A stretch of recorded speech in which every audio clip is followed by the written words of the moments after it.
2 Samuel chapter 2. Some time later David inquired of the Lord, "Should I go up to one of the towns of Judah?" "Go up," the Lord answered. Then David asked, "Where should I go?" "To Hebron," replied the Lord. So David went there with his 2 wives, Ahinoam of Jezreel and Abigail the widow of Nabal of Carmel. David also took the men who were with him, each with his household, and they settled in the towns near Hebron. Then the men of Judah came to Hebron, and there they anointed David king over the house of Judah. And they told David, "It was the men of Jabesh-Gilead who buried Saul." So David sent messengers to the men of Jabesh-Gilead to tell them, "The Lord bless you, because you showed this kindness to Saul your lord when you buried him. Now may the Lord show you loving devotion and faithfulness, and I will also show you the same favor because you have done this. Now then, be strong and courageous, for though Saul your lord is dead, the house of Judah has anointed me as their king." Meanwhile Abner son of Ner, the commander of Saul's army, took Saul's son Ishbosheth, moved him to Mahanaim, and made him king over Gilead, Asher, Jezreel, Ephraim, and Benjamin, over all Israel. Saul's son Ishbosheth was 40 years old when he began to reign over Israel, and he reigned for 2 years. The house of Judah, however, followed David, and the length of time that David was king in Hebron over the house of Judah was 7 years and 6 months.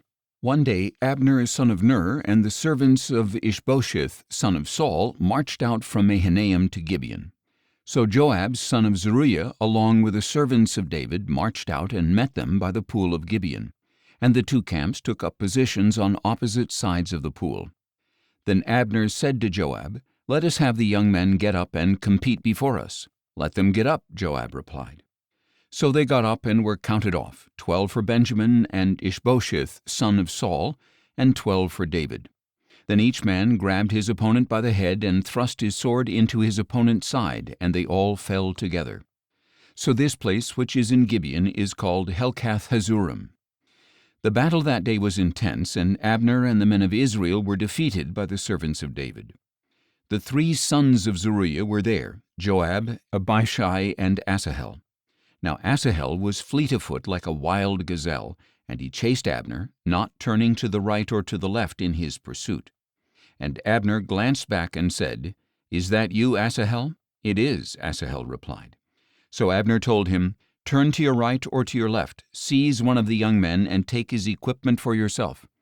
But Asahel would not stop chasing him. Once again Abner warned Asahel, "Stop chasing me. Why should I strike you to the ground? How could I show my face to your brother Joab?"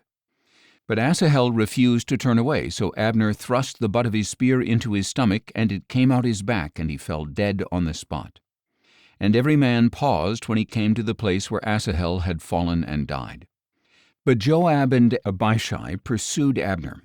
By sunset they had gone as far as the hill of Ammah opposite Giah on the way to the wilderness of Gibeon. The Benjamites rallied to Abner, formed a single unit, and took their stand atop a hill. Then Abner called out to Joab, "Must the sword devour forever? Do you not realize that this will only end in bitterness? How long before you tell the troops to stop pursuing their brothers?"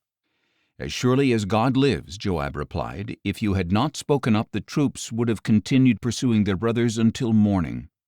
So Joab blew the ram's horn, and all the troops stopped. They no longer pursued Israel or continued to fight.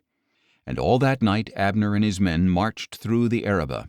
They crossed the Jordan, marched all morning, and arrived at Mahanaim. When Joab returned from pursuing Abner, he gathered all the troops. In addition to Asahel, 19 of David's servants were missing, but they had struck down 360 Benjamites who were with Abner. Later they took Asahel and buried him in his father's tomb in Bethlehem. Then Joab and his men marched all night and reached Hebron at daybreak.